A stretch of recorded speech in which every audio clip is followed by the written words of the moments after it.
Maya had only planned a quick trip to the mall, pick up school supplies, grab groceries, maybe treat her daughter, Aaliyah, to a small cup of strawberry ice cream.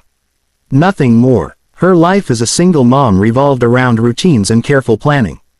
Surprises were rarely good. The mall was crowded, filled with chatter, laughter, and music from a nearby sale. As Maya adjusted the small backpack on her shoulder, she felt Aaliyah tug her sleeve. "Mama, can we look at the toy shop?" the little girl pleaded, eyes wide with excitement. "After we get your notebooks," Maya smiled. But the smile froze on her lips the moment she turned a corner. There he was, Daniel, her ex-husband, the man she had spent years trying to heal from. He stood only a few feet away, leaning casually against a railing, scrolling his phone. That same expensive watch, that same confident posture, the same person who could make her heart race, not with love but with fear she had learned to hide too well. Her breath hitched. Not today, not with Aaliyah beside her. "Mama," Aaliyah whispered, noticing her tension. Maya scanned the crowd quickly. She needed an escape, any escape. Her pulse pounded in her ears. Daniel hadn't seen them yet, but he only needed to lift his head. That's when Maya spotted him. A tall man in a charcoal suit stood near the cafe, checking his watch. He looked composed, slightly serious, with an aura of authority that made him stand out even in a crowd. He didn't look dangerous. He didn't look like someone who'd refuse a stranger in need. And right now, she was very much a stranger in desperate need. "Stay close to me," Maya whispered to her daughter.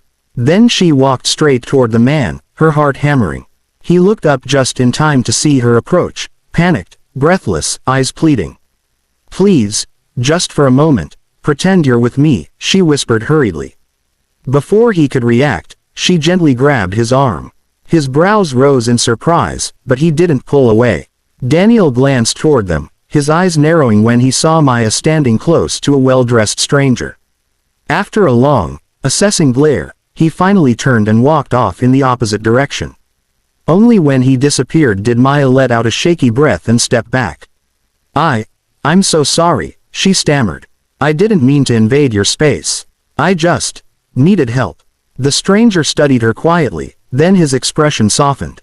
"It's all right," he said, voice deep and calm. "Are you okay?" Maya nodded weakly, embarrassed. "Thank you. I'm Maya." He extended a steady hand. "Adrian." She didn't know she had just grabbed the arm of Adrian Malik, one of the city's most powerful CEOs. And Adrian had no idea how this brief encounter would change both their lives. Adrian watched Maya as she tried to steady her breathing, brushing a strand of hair behind her ear with trembling fingers. Her daughter clung to her coat, wide-eyed but calm, as if she had seen her mother like this before. That alone made something heavy settle in Adrian's chest. "You looked terrified," he said gently. "Are you sure you're all right?" Maya swallowed hard. "I'm fine. I just didn't expect to see him." "Your ex?" Adrian asked quietly, not prying, simply confirming what he had sensed.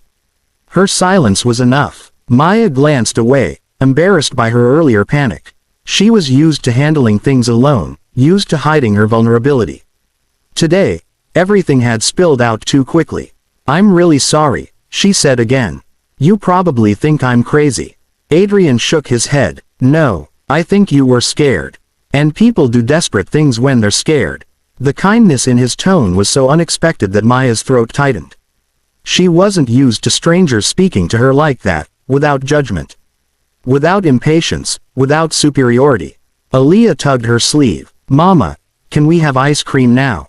Please." Maya sighed softly. "Later, sweetheart. We've bothered this man enough." "You haven't bothered me," Adrian interjected calmly. He crouched slightly so he was at Aaliyah's eye level.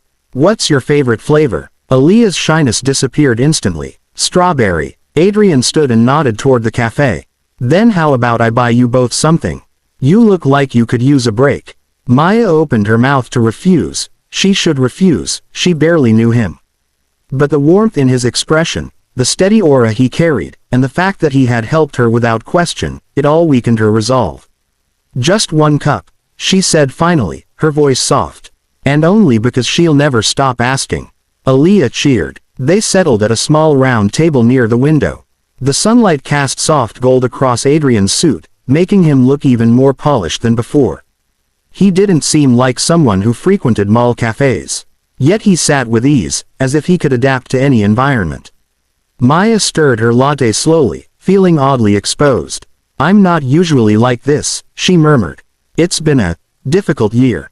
Adrian nodded, listening with full attention, something she hadn't experienced in a long time.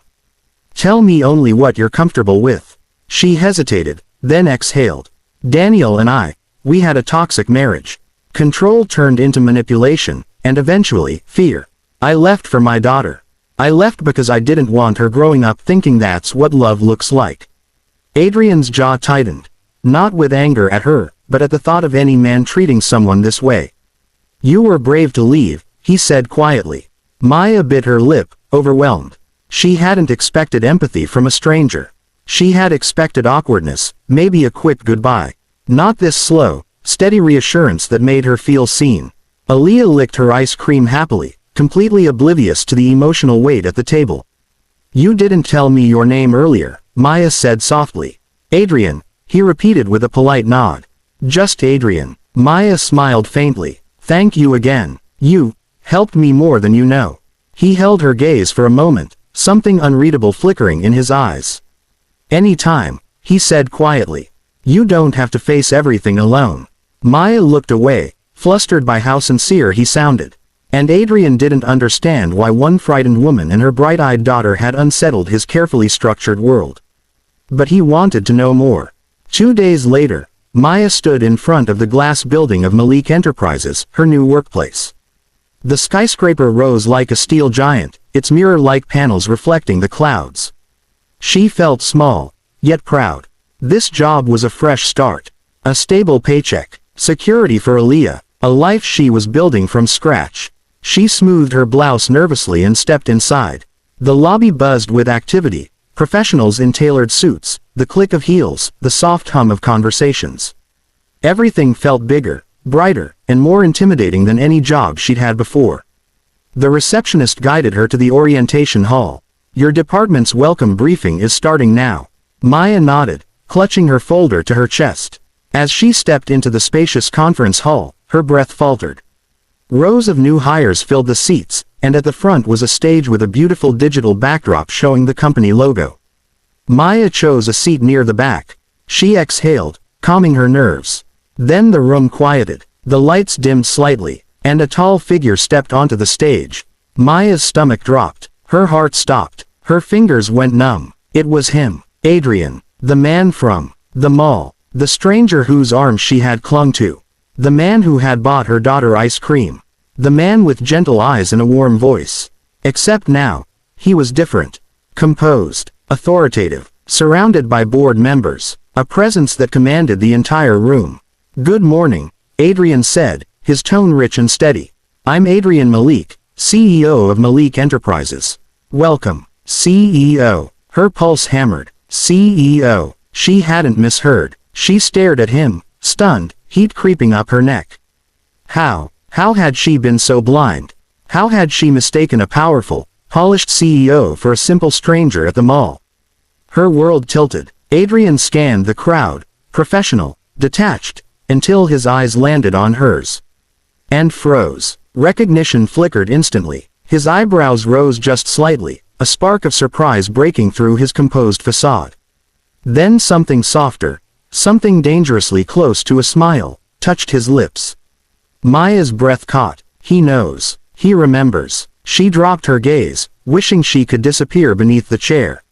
Adrian continued speaking. About company values, innovation, teamwork, but Maya heard nothing. Her mind replayed the moment she had grabbed him in panic, the way she clung to his arm, the way she babbled apologies, the way he listened to her entire messy story. And now he was her boss. When the orientation ended, people rose from their seats, murmuring excitedly. Maya tried to blend into the crowd, slipping toward the exit before he. "Maya." His voice was quiet but unmistakable. She froze. Slowly, she turned. Adrian stood a few feet away, hands in his pockets, expression unreadable, but his eyes held the same warmth she remembered. "I didn't expect to see you here," he said, stepping closer. Though I'm glad I do. Maya swallowed, her cheeks burning. I didn't know you were, you. Adrian's lips curved into a slow, knowing smile. And I didn't know you'd be joining my company. The air between them tightened, charged with something new, recognition, curiosity, and perhaps a destiny neither had asked for. But both could feel it. The hallway outside the orientation room was quieter, lined with glass walls and framed awards. Maya stood there, feeling exposed under Adrian's gaze. Her cheeks were warm, her breath uneven. She had faced her ex without falling apart, but facing Adrian now was somehow harder. She tucked a loose strand of hair behind her ear. I'm really sorry about the other day, she began softly. I didn't mean to drag you into my personal mess. And if I overstepped, you didn't, Adrian said immediately, his voice calm but firm. He stepped closer, but not too close, just enough to show he cared without making her uncomfortable. You needed help, he continued. And I was there. I'd do it again. Maya's heart fluttered unexpectedly at the sincerity in his tone. She looked down at her shoes, suddenly shy. I didn't know you were the CEO. I wouldn't have. Grabbed my arm and pretended we were together. Adrian finished, an amused glint in his eyes. Maya covered her face for a second, groaning softly. Please don't remind me. I might die from embarrassment. Adrian chuckled quietly. A warm, deep sound that sent a strange comfort through her. It was memorable, he said. Trust me. She peeked up at him through her fingers, and he softened even more.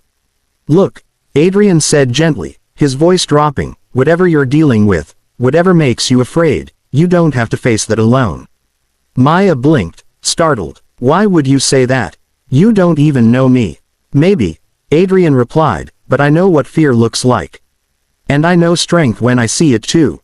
His gaze softened. Most people freeze or break. You protected your daughter. You took action. That says more about you than anything else. His words hit her heart like warm sunlight.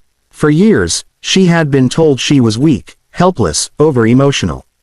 Hearing the opposite from someone like Adrian felt like healing. She swallowed, fighting the sting in her eyes. Thank you. Adrian nodded, studying her with quiet intensity, as if there was something important he wanted to say but wasn't sure how. Finally, he took a small step back, giving her space. I'll be honest with you, he said with a faint, almost shy smile. I'm glad we met, even if the situation was unusual.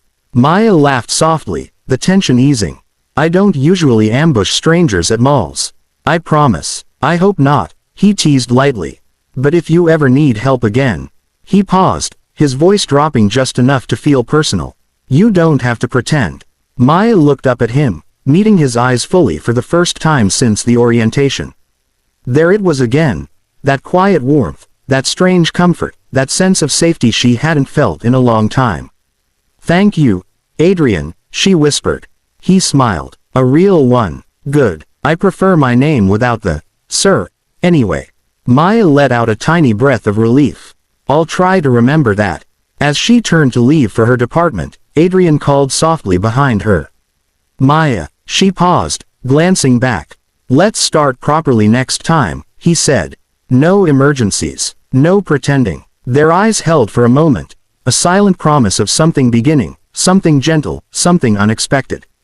And for the first time in years, Maya felt something warm bloom inside her. Hope.